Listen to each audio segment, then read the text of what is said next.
It says we're live. Looks like everything's going good. Let me know if my audio and video is good. Oh wow, there's people. Let's talk in the chat already.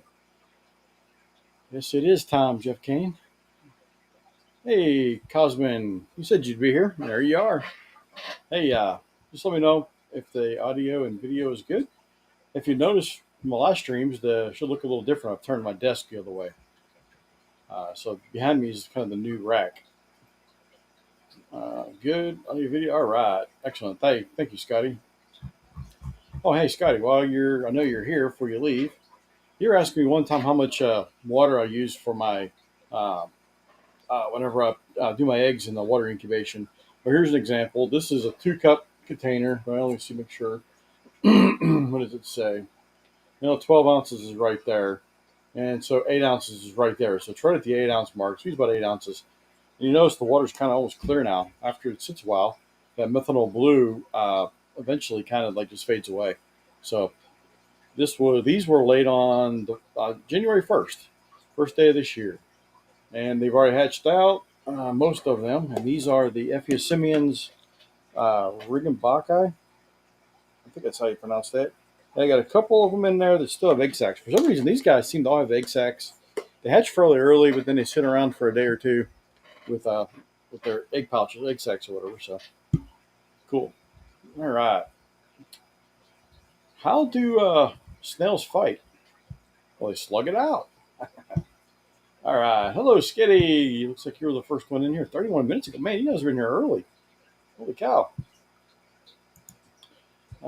Hey, yeah, peeps. Don't forget to like on your way in. Please. Oh, thank you. I would appreciate that. Hello, Zen. Zen. Sorry, not Zen. Outside in Aquatics. Yes, welcome to the fish pile. I thought about naming my business the fish pile, but wasn't quite right. I think I like it the way it is right now. Hello, Jeff.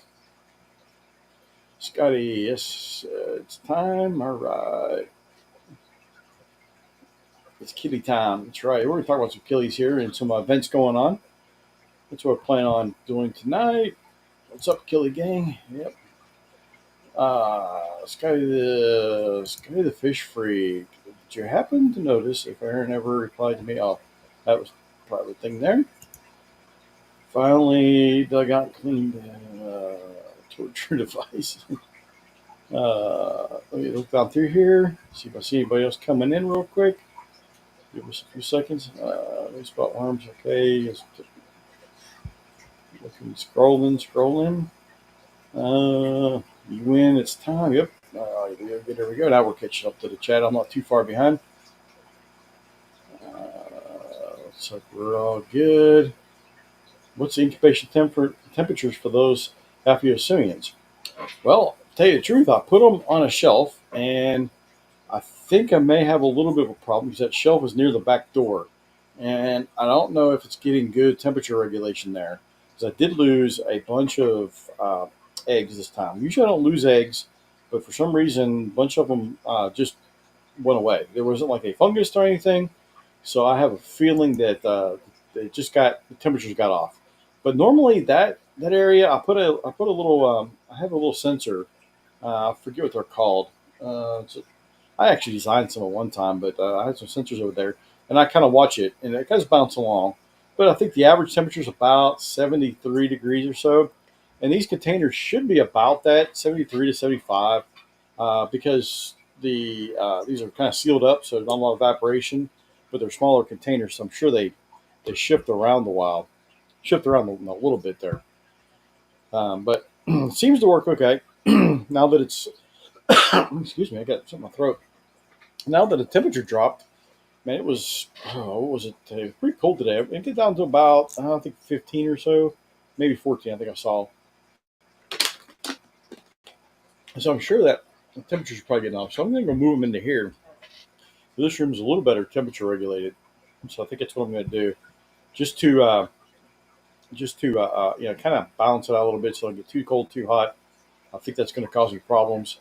I know some killifish, their sex can be when they're fried can be either heavily male or heavily female. And a lot of that to do with temperatures. There's some debate if the pH has something to do with that on some of the fish or not. But it's hard to kind of gauge. Sometimes everything seems right, and all of a sudden you'll get all females, or I'll get all males. But Bentley Pasco ended. We came over. All right. I appreciate you coming over. Slightly less, but pretty close. Yeah. I mean, if I'm gonna have like small eggs, like if I'm gonna pull the Applies annulatus, the rocket killifish, those tiny eggs, or some of the other Applies, uh, then I will use a little bit less water. Or if I'm so I mix it up in a like a 2 quart container, put a couple 2 drops of methanol blue in there, and then if I'm running out a little bit and I got the Epiploides to do, I won't fill the containers all the way full or up the 8 ounce mark because I really don't need that much volume. Those eggs are just so tiny. In fact, that was one of the annulatus. I lost a bunch of eggs. They just kind of went away. The batch before that were fine. They looked like they were fertile, looked like they were going good, and then there was like nothing in there. Kind of weird. Let's see. Oh, Craig's Catfish Cave. Welcome. What color memory? Let's see here. Coming good points. How important is the temperature for hatching? Room temperature. Uh, you know, I I don't really monitor temperatures that much. I just know I keep it in the 70s. Well, yeah, I shouldn't say 70s. I don't go all the way up to 78 or anything on the fry, on the eggs. I keep it, that 72, right at 75, maybe 76, somewhere in there. Uh, I have noticed though, I think temperature's what's causing my problems with my fun little Panchex gardener eye. Every once in a while, in fact, I got like 3 batches right now that are like 2 months in their incubation, and sometimes they'll start hatching all of a sudden. And but then I'll have like that batch will be delayed. I'll have them set aside, have them marked. 2 weeks goes by, I look and nothing's happening. But I've already had another set of eggs ready to go a week into it, so I set those aside. Well, the ones that are a week or now 2 weeks, I'll look in there and they're starting to hatch out, and then the other batches will start hatching. So I'll have a bunch of batches hatching out normally, but every once in a while I get this a batch that just is delayed for a couple months. And I don't understand. That's just weird. And they seem to hatch out okay. You just set them aside and wait, and it seems to work. But I think being by that back door, and it only happened when it started cooling off. So I think they're getting cold. So I need to move them into here and see if that stops the problem. It's just a little annoying. It's really not that big a deal. Koro, how you doing? Nice to see you, man. Fish Fam Link. All right. Thanks for coming in. Let's see. Scotty, I am nervous with those amuleta eggs. Uh, may have had difficulties hatching them, and they are carriers. It's trying to jump on me. I am thinking after a week or so, I want to look at them under a scope. Should I see something for sure? Should I see something for sure? I've never had those. I've never hatched those eggs out. So anything I would be telling you would be guessing just based on the genus. So I don't know, man. You're kind of on your own. I don't want to give you wrong information because I honestly don't know for sure. Maybe those temp swings are triggering multiple batches to hatch at the same time. But they're not really hatching at the same time. They're really delayed, and then they hatch kind of on their own, kind of independently of the other groups. So they got something happens to them, and I don't know for sure it's temperature. It might just be a genetic thing. I don't know. For some reason, they get delayed, and they just kind of stay in the diapause for a long time. So I'm not sure.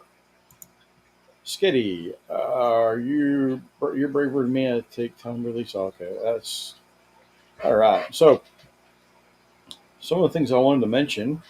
There's a bunch of killifish conventions coming up here. Some of them are coming up shortly, but some are towards the end of the year. I'm going to try to be at some of them, and I'm trying to decide if I want to do like the Aquashella. But the one that's coming up here in March is the Killifish Carnival in Michigan, the aquarium site. The Killifish Carnival at the Michigan Aquarium Society, March 9th. Uh, that's the same day as the DFW Aquarium Expo. That's the DFW Aquarium Expo. I got oh, I see what I did wrong. Okay, so the Killifish Carnival is March 23rd and 24th in South Bend, Indiana. That's going to be a killifish show. It's going to be pretty cool. They usually have lots of things on display. They'll have a raffle and all that stuff. And I think on this one, yeah, on this one here, you can do proxy bidding, which means you don't have to actually be there. You can be you can be at your house. Let them know ahead of time. There's rules. I can get you that, or I'm not sure where they be. I bet it'll be on there. If you look up the Killifish Carnival, I bet they have the information on their website. But then March 9th is the DFW Aquarium Association's Expo. That'll be here in Irving, where it's been in the past. I definitely plan to be in that as soon as they release booths. I'm going to get me a couple of tables there. I usually set up a pretty big display. Depends on how many people come through. It all varies. It should be a lot of fun. I usually do pretty good there. Meet a lot of nice people, and it'll be a cool experience again. And then we have uh, the oh, that's weird. Something in the world happened to my notes. Anyhow, I'll figure it out. Give me a second here. Oh, uh, and if you live in the DFW area and you want to do a cool event, go to the stockyards and go to the Fort Worth Stock Show and Rodeo on the 28th of this month, towards the end of the month. We'll be out there with a whole bunch of reptiles, and some of my friends will be bringing a bunch of reptiles out for display just to teach people stuff. So that's a lot of fun. We always do that and have a ton of people. That is a madhouse. The number of people it's awesome. Uh, then you get the AKA convention, May 16th through the 20th in Tampa Bay. That's I really want to go to that, but unfortunately, that's the same weekend Aquashella, and I got other stuff going on kind of back to back here. So I would love to go to that. I'm still not. I'm on the fence, man. It's like really cool. I could if I don't go, I'll be sending fish there to be in the show for sure, trying to win me some points. I was in second place. I dropped to third place. All the fish I sent to the last show didn't make it. They all perished, unfortunately. So I got no points for that at all. So I am like 4 points out of being in second place. First place, Art Litterman has. I don't think I can catch him, but boy, I'm going to give it a shot for nationals and maybe even the Philly Fish Carnival. Might be sending some fish up there. Let's jump into the chat here real quick. Scotty, how about those other vanilla pinchicks egg? When do you usually start to see something in the eggs? As in, when should I give up on them? Don't get, trust me, most of the time, the fundamental pan checks, it's like 14 days, plus or minus a couple. I mean, if everything goes right, normal temperatures, 75, man, it'll go fine. But I found like with the gardener eye eggs, I just kept looking at them and they looked like perfectly fine eggs. They weren't fungusing up, they weren't dissolving, they were just like, looks like it just got laid a couple of days ago. If you looked at them really close, like I was doing through a microscope, you could see a couple of the cells in there where they're just starting to form. Then they like went into some kind of weird diapods where they just sat there for like 2 months. Then all of a sudden they started turning black, and then when it started turning black inside, that's when they were developing. That's when you knew they were probably going to hatch soon. Usually within a week of that, they turn black. Then they start hatching out. So I just kept looking every week or so, look in there, and I would see as soon as I'd see an egg or so turn black, I'd set them aside and then check them out every day just to see what's going on with them. But that's what I would do. I would not give up on them. Period. As long as they look like eggs and are not nasty, and they still look fine, put them off and just wait. Just see what happens. You can't hurt anything. And once if they literally fungus up, which I don't ever have them fungus up. I just don't have eggs fungus on me. They turn white if they're not fertile. Usually that's within 2 or 3 days they'll turn white. You just pull those out because they're just one fertile eggs, or don't pull them out. I sometimes don't pull them out. And they'll be against other eggs, and I never see it spread to the healthy eggs. So I do things a little differently. I know that the common wisdom is when you see the eggs fungusing up, you get them out of there because it'll spread to the other eggs. Maybe other people have that condition. I don't. It may have to do with my water. It may be because I'm using methanol blue. It may just be because that's not what really happens. The other eggs went bad and so the fungus took over. I don't have the answers, but all I know is I tell you what from my experience. Nathan, hello, my fishy friends. Hello, Skitty. Ever been there for South Bend? No, I've never been to South Bend. I've never even been to that part of Indiana, that upper half. I've driven through it many, many, many times, but never in that part, never in the upper part. So that could be cool, but I don't think I'm going to make it this year. That's coming up pretty quick. I just don't see that in the cards. But I might send some fish up. And from the experience I had last time, losing all the fish, if I send them, I'm probably going to send them next day or next day air or something like that. Get them there fast. I'll pay the extra money. Yeah, it's going to cost me a little more, but man, it'd be worth it not to really worry for 3 days if your fish are going to make it. Especially with the temperatures where they've been, if it doesn't really warm up, it could be a big problem. I don't imagine it's going to be warm in Indiana, northern part of Indiana, in March. So I could be wrong. Uh, about 6 bucks. Yeah. So it looks like South Bend is about 6 bucks. Go for it. Uh, from wait, looks like South Bend 6 from me. Okay, yeah, go for it, Scotty. I would do the AK convention of Rock Rochelle for sure. Well, Scotty, the only caveat I didn't mention yet is Aquashella. I might actually be a vendor at Aquashella. That would be the only reason I'd really want to go to Aquashella beside before going to Tampa and going to the killifish convention. Uh, I went to the show in Houston, which is a pretty big show, not even as big as Aquashella, and I did really well there. I had a lot of opportunities to talk to a lot of people, and it was a lot of fun. So I helped out last year a little bit with Aquashella one day. Uh, that was pretty cool, and I gave some fish. Somebody bought some wholesale some fish from me. Had some extra series, last minute deal. He was like looking for extra fish. He goes, "Hey, you still got killifish? You get some extras?" I was like, "Yeah, I can wholesale you some stuff." So I gave him. I don't know how many bags I gave him. I packed up everything I could because I didn't have time to really pack everything I could pack. But I just packed a bunch of stuff up, ran it over to him, and he said he sold all but like two or three bags. And those bags, he's more of a cichlid guy and a smaller, mostly cichlids, bigger cichlids. So he has a big rack set up with big tanks and everything set up, and he was selling larger fish. And then he had an area where he was selling all kind of goods, used goods, new goods, and the killifish really didn't fit into his the way he had everything laid out, and because he was just it was chaos. So he put those in a box or a little cooler or whatever it was over in the middle of stuff. I was looking at it going, I don't know if anybody even buys those, but hey, let's see what happens. Well, I guess what happened is people found out that he had killifish, and they were coming over and buying killifish. So he almost sold out the killifish uh, without even advertising them, having them all mixed in with other stuff. I'm going like, oh man! And people kept coming over asking him if he had killifish after he'd sold out most of this other stuff. Ooh, so I'm going, man, that sounds like a pretty cool opportunity, and it's right here by me. I'm it'd be about an hour and a half, depending on bad traffic, maybe 2 hours from me. So it's not that bad. I can actually drive back and forth, and so that would be a cool thing. But boy, going to the AKA the national convention would be a lot of fun.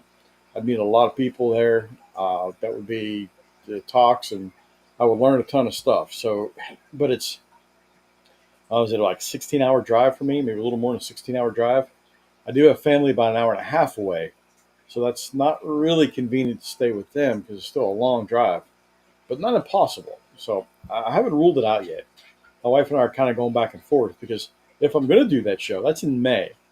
So right now it's like 6 months off. So that's a little more than 6 months. So it's a long ways away to know if I'm going to have any killifish available at the time because that means I need to start breeding right now. I took a week off, so get everything fattened back up, and we're going to start getting eggs going again and trying to get a lot of eggs and try to get going and get my stock up enough to be able to sell.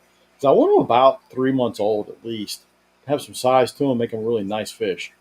So if I start now, it's going to take me another week or two to really get them fattened up, maybe 2 weeks to get them fattened, really start getting some egg production going, and that's not everything, but so it'll be hit or miss probably on what actually starts dropping eggs.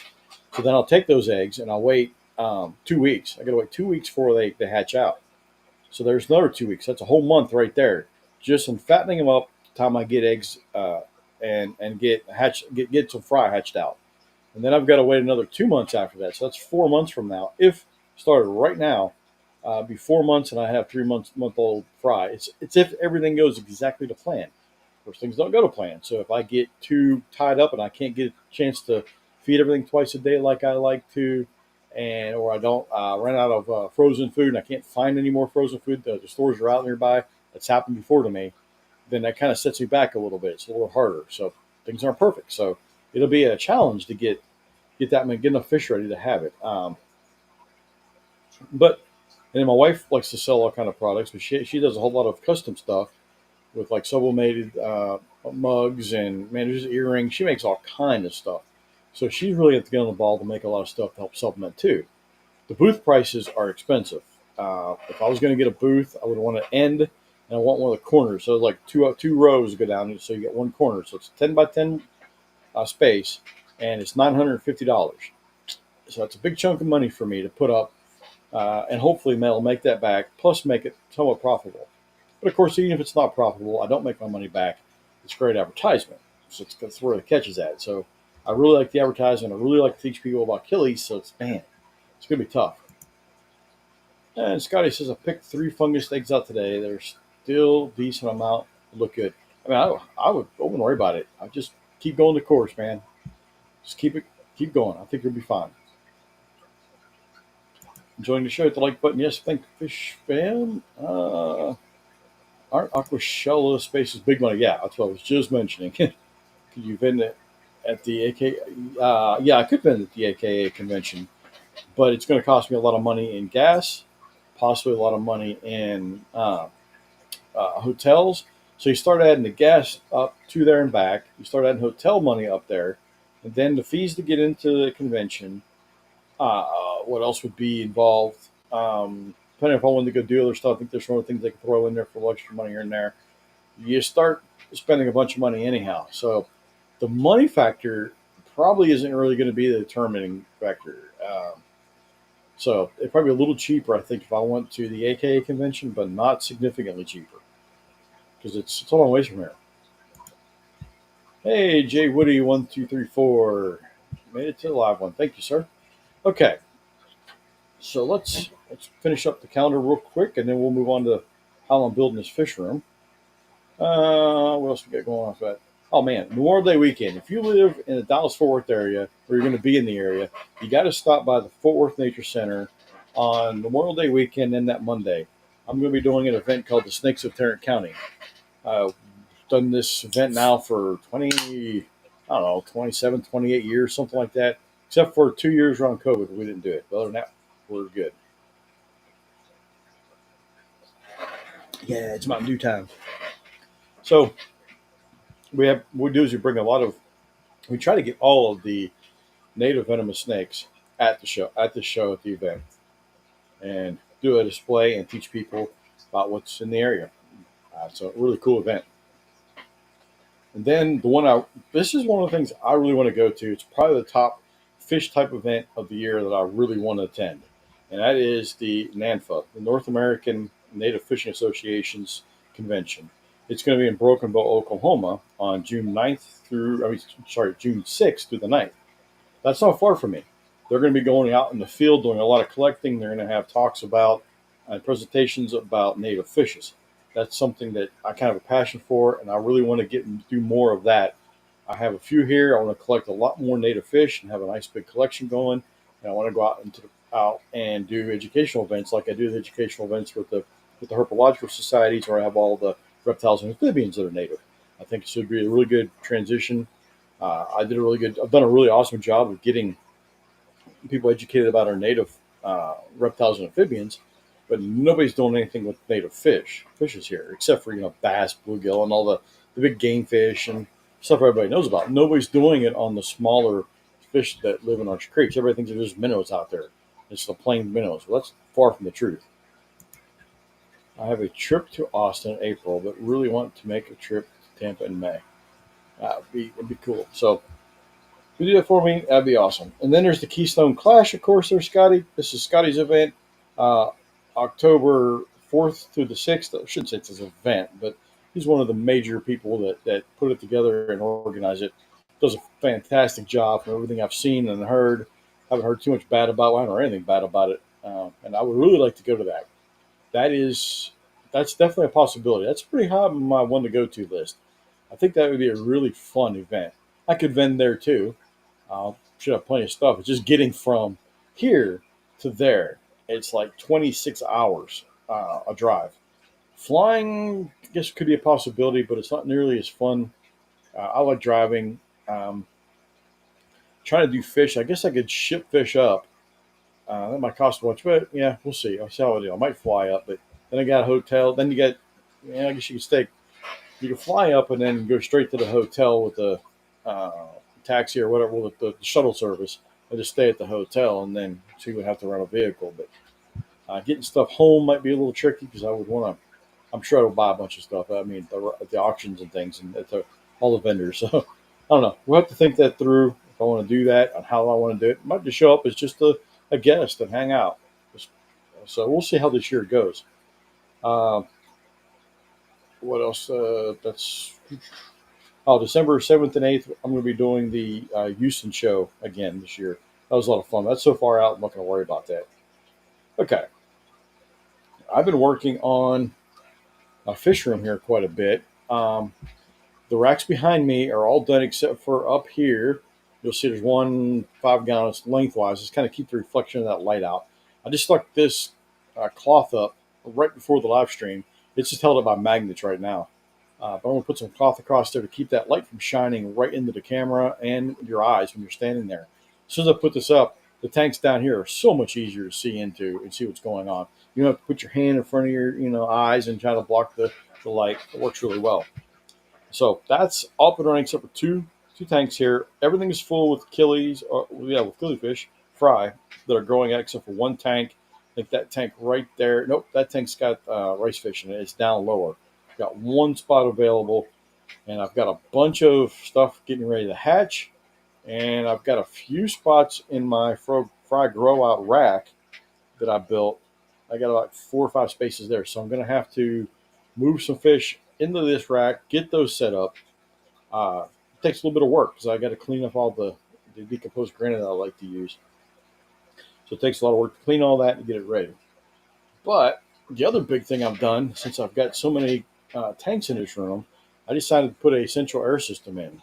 Gemco had a really good deal on their central air pumps. So I thought, hey, I'm just going to pick one up. And I think it was, I don't know, it was, I don't remember what it was, $150 or something. It wasn't that bad. So I went and picked it up, and I want to get rid of all these air pumps. I don't know if hopefully this microphone kills all that buzzing of all these air pumps because it's really annoying. If I didn't have killifish, I wouldn't put tops as tight fitting of tops on my tanks, and then I probably wouldn't run air at all. The only reason I run air is just so that the uh, I get air into the tank because it's sealed up almost on top. So I've tried it before without it, and it just basically gets it just doesn't work. The oxygen depletes and everything starts looking for air, and it just doesn't work. Where do you put the air pump in the? I don't put the air pump in the tank. You put a air stone, or like I've been doing, is just a line. And I'll show you what I do here. And I put that. Oh yeah, here we go. I'll show you how I do this. I just noticed that air is not blowing up in the tank. I'll have to fix that. That's not a big deal. So what I do is, all right, let's show you. This is kind of I have one rack system. It's got 10.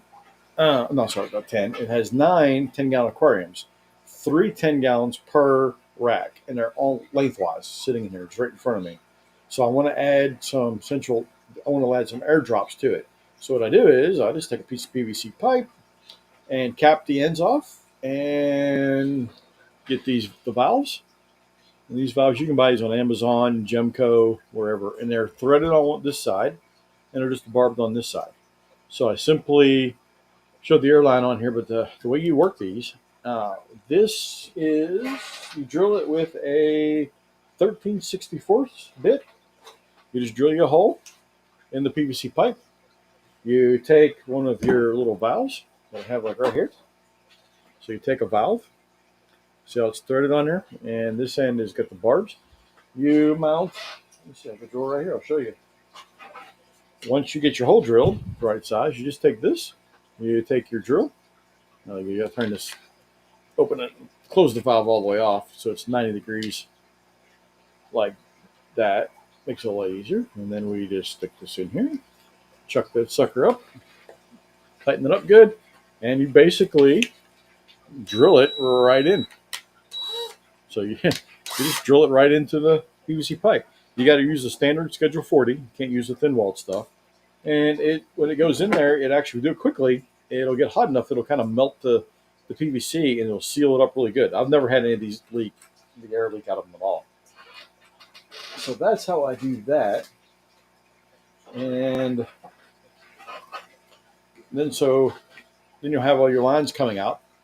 And the way I get air into here is really simple. It doesn't seem like it'll work, but it does. You just take and put a hole, and you have to match up. Now, all the tubing, there's different size outside diameters of these tubes. Usually, inside diameter is the same, but the outside can be different sizes. It has some thicker stuff, thicker walled and thinner walled. So you have to get a test piece of PVC pipe, and then you test it. You just drill a hole in it and see if it's going to work. So the idea is, you take a piece of pipe, a piece of air tubing, and then you slice it. You can actually slice it at an angle, so make kind of a point, and then you simply shove it in there. This one I got it was able to get in there without, and you would think that would leak, but it doesn't, and it's in there good enough. It ain't coming. It's not coming out. So this for only 3 drops, and I'm using no air stone. I'll show you that in a second. This is plenty. I have tanks that are 5. I have 5 drops on, and this is all I used for the line coming in. You don't have to get too fancy with this. But if you're using an air stone or you have more drops coming off of here, you might want to do something a little different than this. But this is the cheapest, easiest way that works fine for me. You can even glue that in there if you thought it was going to be a problem. So now, let me see more chat. Okay, where did you get the valves again? Okay, I went on Amazon and got these air valves from Amazon. You buy bags of these on Amazon. They're not very expensive. Or you can go to Gemco. I think most people have heard of Gemco. If you haven't heard of Gemco, you're missing out. If that is a really cheap, awesome place to buy parts. They have basically anything you want, and it's really affordable. And they're really, really great. It's kind of weird. It's not a website where you just click on a bunch of stuff, add it to your cart, and go pay. You got to go on there and figure out what you want, write it down, or copy it or whatever. Then you have to call them up and give them the part number or the description of what you want, and they'll fill your order for you, and then take give them a credit card over the phone. They'll ship it to you, or you can email them too your order. Really great people to work with. I love the customer service is really nice. If you're not sure what you needed, you can always call them up, talk to them. They'll help you out, get going. So what I do for in the tank, I drill a hole in my lids, and the lids I use. I have a piece of lid. I don't have any lid around here that I can grab easy. Well, I could do this. I could just take this off. So this is what I use for lids. This is a lot of people use this for aquarium lids. It is a greenhouse panel. I buy these. This one came from Home Depot. I think Lowe's has them in bigger, wider sheets. This is 8 foot by 2 foot sheet, and you can get it by 8 foot by 4 foot, and it's actually a little cheaper if you go with the 4 foot sections. But it's a little different product. It's a little thinner walls. It's just a little different. It works just fine. So what I do is all I do is drill a hole, just kind of bigger hole than I need for my polycarbonate sheets. And all I need is a bigger hole than this is. It doesn't have to be exact. You actually want this to just slide in and out fairly easily. So I just put a hole in here, shove it through, put this back on so no killies jump out. Because killies will jump out. That's why I have nice tight fitting lids. All right, so I just simply put an air stone on here. Now the only reason I'm using an air stone on here is for weight. That's it. So what I'll do is, I don't have a knife, but I'll take a knife and I cut about right there. And I'll cut it almost all the way through, just barely anything hanging on the other end. So this is just my weight. It's a cheap weight. I know this is not going to hurt anything in the tank. If you want to come up with another weight, you can do that too. So this is just cut so the air blows out of the hose instead of out of the air stone. You're thinking, why in the world will I do that? Air stones are designed for letting bubbles come through, right? It makes absolutely no sense if you think on the surface to do that. Well, the reason is I've had lots of problems with air stones getting plugged up over time, and it takes more pressure and more air to drive these than it does just an open line. I don't need anything other than just a little bit of flow going through the tank. So I'm going to adjust these down till it's just bubbling out a little bit. It doesn't take much at all. So all I use these for. I tried a little rock and a rubber band. Rubber band dissolves, falls apart, the whole thing fails. I tried a couple other things, but I can get these so cheap from overseas for I think Tamu or Wish. I got these for like a couple cents a piece, or like 10 cents a piece. So it's hard to find a better weight than that. So that's the way I do things. Can't say what's right or wrong, but that is what I like to do. So when it comes to building this, putting the airline up in the ceiling, man, if I would have known originally what I planned to do with this room, so I first got this room starting to set up, I had no idea I'd be in the killifish. I didn't know what I wanted. I just know I wanted some fish. I started, put a few aquariums in here, kept adding aquariums, and adding aquariums, and then I realized, hey, I like killifish, so I started working with killifish. Then I got lots and lots of tanks.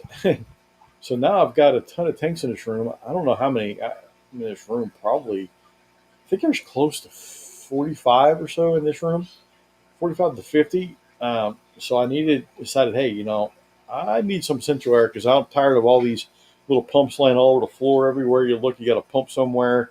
And if you got air going out, you got to figure out which pump messed up, which doesn't happen too often, but when it does, it's a pain. I know a lot of other people use these systems, and I thought, well, since it was on sale too, I thought, hey, let's go for it. So what I did on top, I was debating on. I asked a lot of questions too, whether to use 3/4 inch PVC or 1 inch PVC or 1.5. But I was kind of going back and forth 3/4 and 1 inch. And the reason I wanted the pretty big line in front because you want a lot of airflow. You don't want it to get cut down because the longer it goes through a tube, it basically all the friction on the sides and stuff starts building up over time. So the longer and longer it goes, the less and less flow you have at the end. Uh, Central air pump is 100% worth it. Well, I think so. We're going to find out. But anyhow, so I was trying to go back and forth and say, what do I need on top? Inch pipe is a little more expensive than 3/4 inch pipe. But that's not a significant price. But then I thought, well, 3/4 inch is kind of small, but I have a small room, and I'm only going. You basically put a loop all the way around with PVC pipe. And you have one drop coming down, and that drop that comes down comes into your pump. So your pump feeds the whole loop. So nice even pressure everywhere, and then your drops come down. And I realized that coming off the ceiling, I didn't want my drops and my valves all the way in the ceiling. Because if they're all the way up to the ceiling, you're going to be trying to get up on the ceiling and adjusting these little valves. And the bottom towards the floor is going to be of course, just the way things work, will be the aquarium you're trying to adjust the airflow to. So it's a real pain in the butt to be running up and down up a ladder, reaching over to the aquarium, trying to adjust this one valve. That's after you find the line that came all the way down and which one it was. So it's like, I don't want to do all that. So I decided that I already had most of my, most like all these, when I set them up with that PVC pipe with the drops coming out like I was showing you. And I realized that I don't need a thick walled PVC to screw into because I'm screwing it into the thicker wall right here here at the bottom, like in this tank's here. So what I did is I used thin tubing. And I think Jeff K, the smaller runs, a larger pipe, opinion experience. The smaller the run, the bigger the pipe. Yeah. So the smaller the run, the bigger the pipe, the larger the pipe. I think if you wanted the longer run, you would want the bigger pipe. The shorter run, you get away with a smaller pipe because you wouldn't be pushing air. It's almost like electricity. It works the same way with power lines, and I'm familiar with electricity. But anyhow, so I decided to go with the thin walled because on the top, I can do the thin walled on top because all I'm going to be doing is just pushing air through it in a bigger hole. So if you can see the difference between the thin walled and a thick walled 3/4 inch PVC pipe, there's actually quite a bit of difference there. This one I can barely stick my finger in. This thing, it's no problem. So there's a big difference. A lot more airflow is going to be going through the thin wall PVC, and it's low pressure, so I'm not worried about blowing it up or anything like that. So I did that. I went across the top with the PVC pipe. Then coming down, coming down to the pipe. So if you can't see it on this side, I got a piece of PVC pipe coming down the wall, coming from the top, teed off, coming down. And what I decided to do, it seems kind of weird too, but you know how I was showing you how I stuck the tubing through the end coming into the line? Well, I'm getting away with a small little pump with this big of a line feeding 5 aquariums already. We're doing it with a small little tiny pump. So I thought, well, this does have the capacity for everything I need for that whole 5 gallons. So what I've done is I came down the wall, drilled a hole here, and I'm just going to shove exactly like I do on the end cap, stick it through the cord through the wall, and then go over and stick it into the end cap over here. And I tried it out. I've got it up, and I've got about half the room ready to go. So I hooked them all in, turned the pump, central air pump on, and to see what happened. And it works great. The only problem I'm having is my pump might be a little too big. Uh, let's see, what do you say? It bounces out better, a little easier on the pump. Uh, the smaller the run, the larger the pipe. Now, well, you want smaller pipe, well, smaller runs and larger pipe would be ideal. So you want the biggest pipes you can get, blowing the air through there. So, well, anyhow, the problem I'm having is I have too much air, and I put a ball valve over here that I can open up and close down to increase the pressure on the line to let my airflow out. If I have too much pressure, I can let it off that relief valve. So I ended up opening up that relief valve most of the way open, and it was just rushing air out. It was so noisy. Uh, I can't see what that is. It's so small on my screen. Maybe I can do it this way. See what'll pop up. I can't see it either. That's funny. Anyhow, let me do full screen. Nope. But anyhow, so it worked. So hopefully, by the time I hook up all of my tanks, that'll be using up enough of the air that I'll have just a small leakage. Worst case scenario, I'll have to run a come off that ball valve at the bottom of it for the area where air is coming out and run it back up into the attic. Just punch a hole through the ceiling, run it up into the attic somewhere where it's making all the hissing and noise up in the attic. And I don't hear anything. So that's the plan. But man, right now, man, it was pretty loud. My wife was like, "What in the world is that noise?" So I definitely couldn't have a live stream in here if I had that thing rushing air out. Those pumps put a lot of air out, and the reason, oh, hi, Aquatic Moose, how you doing? And the reason that I'm running into this problem because I'm using a pump that is designed for the amount of tanks I have. In fact, I'm just at the upper edge of what it's supposed to be able to handle. But I realized most people would run this with a what do you call it? Air stone on the end of it, and that increases the amount of pressure you need to run it through that thing. So you're going to need more pump basically to do all those with air stones. I'm not running air stones, so now I don't need nearly as much pressure. And if I need as much pressure, then I got extra to bleed off. Let's see here. The smaller the pipe, the higher the velocity. HVAC, hydraulic, and forced air far for, and forced air for far too many years. The problem is with too small a pipe, you have to be balancing it. If you go too small, you're going to have too much restriction through that, and you're going to lose pressure. So that's where the balance becomes. If you have a nice big flow and you have small little drops coming off of it, you're going to be much better off.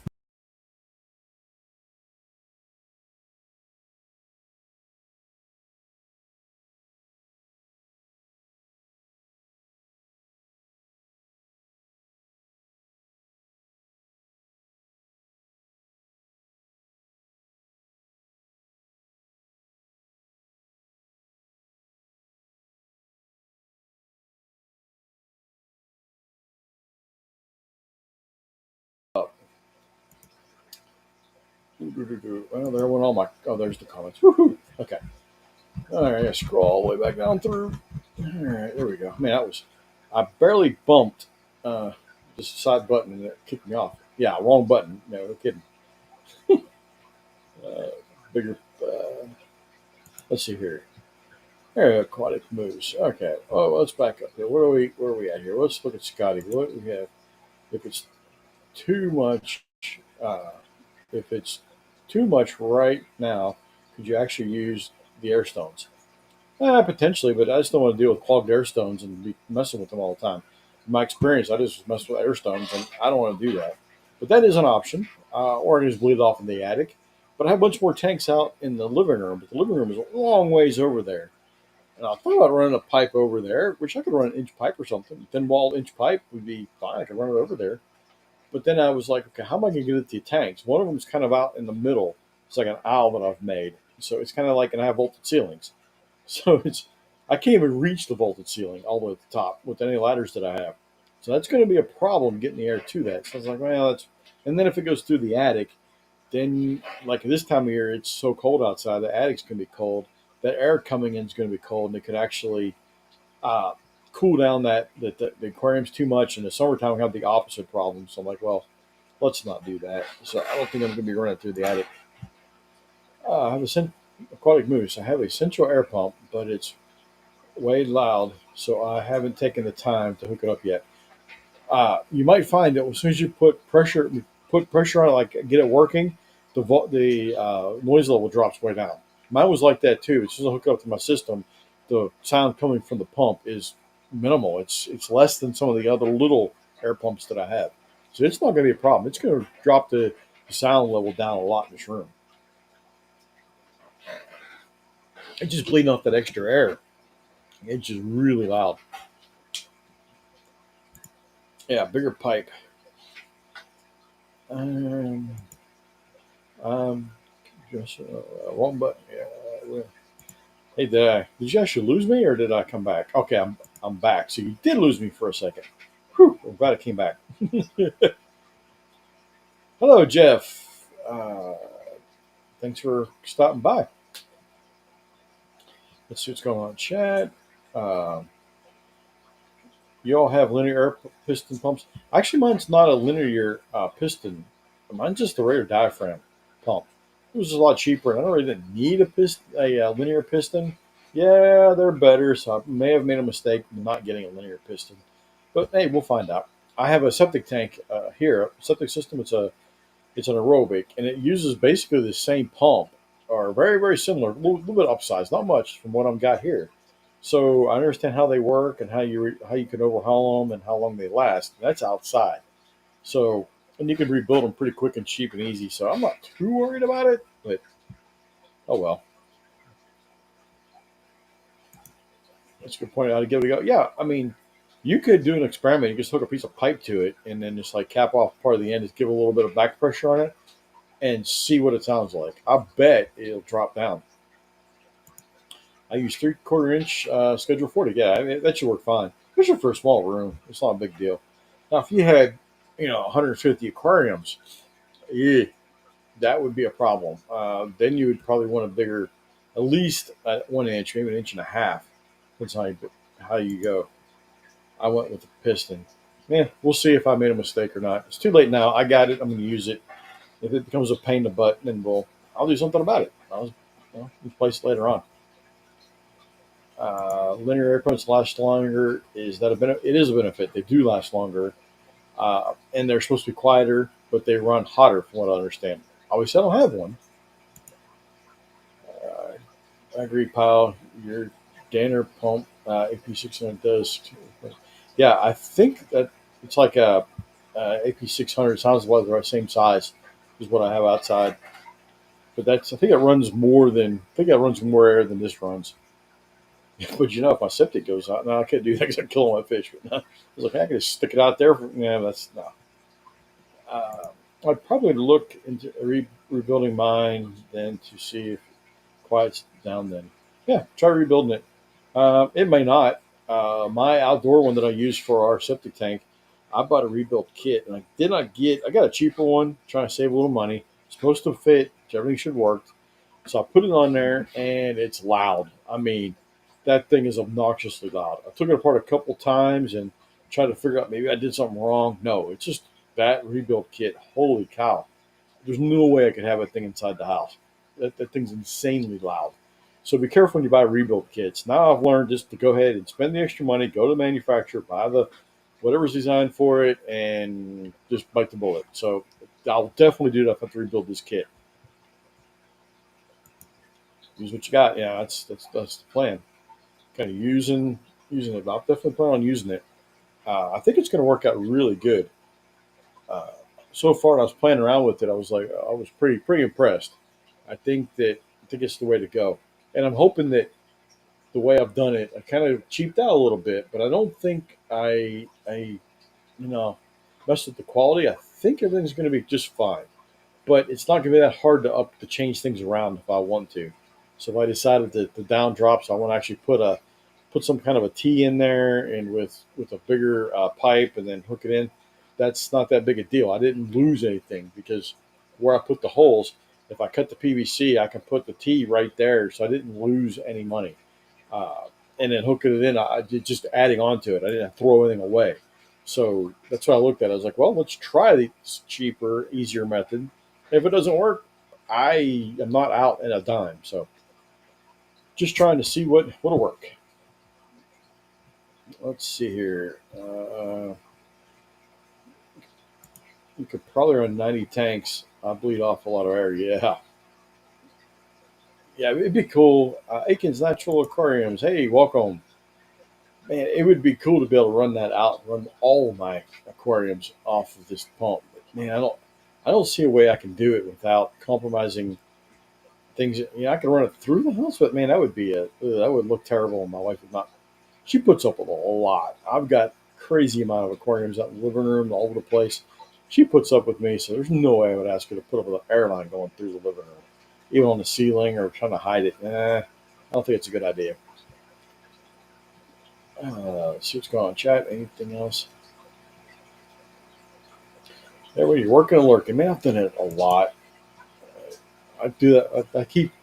I got like ADHD. Got to have something in the background most of the time, unless I'm doing a very difficult task.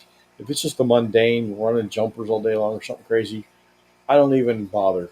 Uh, I mean, I can't do it without something going on. Music works to an extent, but I like listening to live streams or replays of live streams, things like that. So whenever Rico goes on, he's great. He goes on at daytime. I'll flip him on and work with him in the background.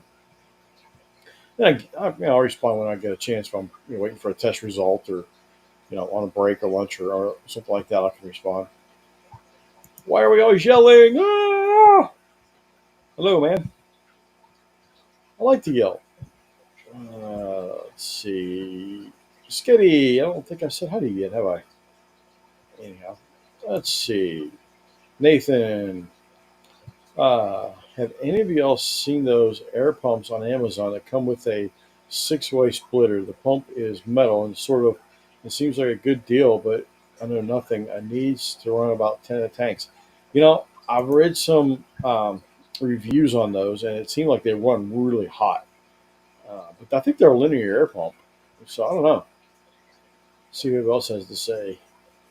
If anybody's tried those, I've seen what you're talking about. They look neat. I almost got one of those.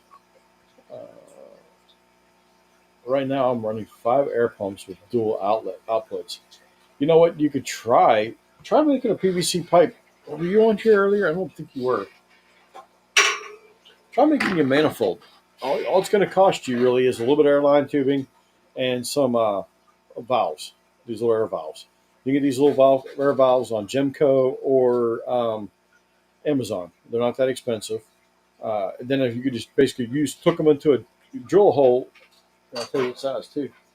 The 13/64 bit drill hole. You put this onto your drill and drill it. Just screw it right into the PVC and try a couple of those. And you just stick a hole in the end.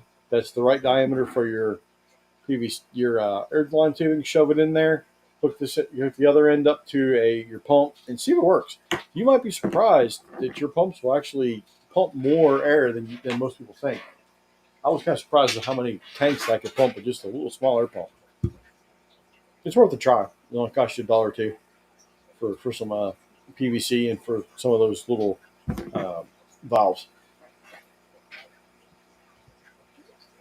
I don't know how to do that. What are we talking about? I must have missed something here. Scrolling. Pal, I put a linear piston in my living room. I probably could. It's so quiet. It's probably quieter than the pumps I'm using now. But yeah, maybe eventually. It's the one that's in the middle. I can get there's two that are on the edge, and I've got some aquariums around the edge. I can get to those okay, but it's that one that kind of sits out in the aisle, away from everything. It's going to be a little weird. I've got another turtle tank right there, and just the way things are laid out wouldn't be hard to get to that, but that could be fun. George RB3, welcome, Nathan. For 10 tanks, anything for a 40 liter per minute will do you plenty good. Oh man, yeah. Hit the like button. That'd be awesome. I've got over 500 subscribers, like 526, something like that. I don't know. Can't remember. And so I've got quite a few subscribers, but my watch time is about three-quarters of the way over to be able to get to the next step. I think I can get memberships or something like that, but I don't really plan on doing that. So it's already going to do me a whole lot of good, but can't wait to get to 1,000 or more. We'll see how many people we can get on here.